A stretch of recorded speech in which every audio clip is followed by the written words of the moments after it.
বাংলাদেশের আসলে সবচেয়ে বড় শক্তি হলো তরুণ সমাজ, যেটা আপনারা ৭১, ৫২ কিংবা জুলাই, ২৪শে জুলাই সব সময় দেখেছেন তরুণ প্রজন্মের যে সাহসটা। তো এইবারের নির্বাচনে তাহলে কেন তরুণদেরকে বাদ দিয়ে হবে?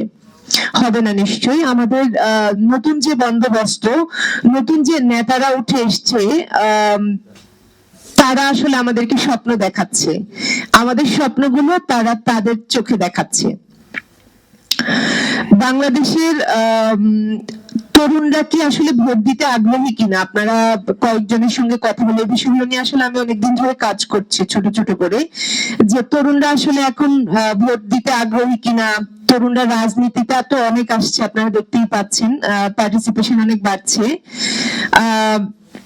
বরং সচেতন ও নৈতিক রাজনীতিতে আমাদের তরুণদেরকে যুক্ত করা আমাদের সকলেরই এখন সবচেয়ে বড় উচিত।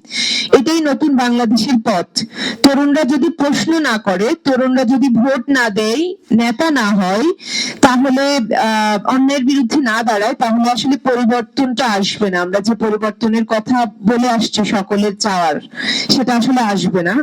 যার কারণে আমাদের এখন কিছু করণীয় আছে, যেটা হতে পারে নতুন বাংলাদেশ গড়ার জন্য নতুন পুরাতন সকলে মিলে আসলে এই পরিবর্তনগুলো নিয়ে আসতে আমরা সক্ষম হব। স্বাধীন ও শক্তিশালী নির্বাচন কমিশন, প্রশাসনের পূর্ণ নিরাপত্তা, রাজনৈতিক দলগুলোর আসলে দায়িত্বশীল আচরণ, কালো টাকার প্রভাব রোধ, ভোটার শিক্ষার প্রসার, যোগ্য ও সৎ প্রার্থীদের এগিয়ে নিয়ে আসা। ভারতীয় আধিপত্যবাদ নিয়ে একটু ছোট করে বলি, যদিও আজকে টপিকের সাথে যায় না, কিন্তু মূল পুরো বাংলাদেশের যে পলিটিক্স, সেটার একটা বড় অংশ জুড়ে আছে ভারতীয় আধিপত্যবাদ। ফ্যাসিস্ট আওয়ামী লীগের বিচার নিষিদ্ধকরণ, ইসলামোফোবিয়ার বিপক্ষে সংগ্রাম, এই সংস্কারগুলি এবং এই সংস্কারগুলির মধ্য দিয়ে গণতান্ত্রিক ব্যবস্থাকে উন্নত করা আর ইসলামের নীতি ও আদর্শের উপর ভিত্তি করে একটা ইনসাফপূর্ণ সমাজ ও রাষ্ট্র ব্যবস্থা গড়ে তোলাই এখন বাংলাদেশের আগামী দিনের রাজনীতি। এটাই হবে নতুন বাংলাদেশের বন্দোবস্ত।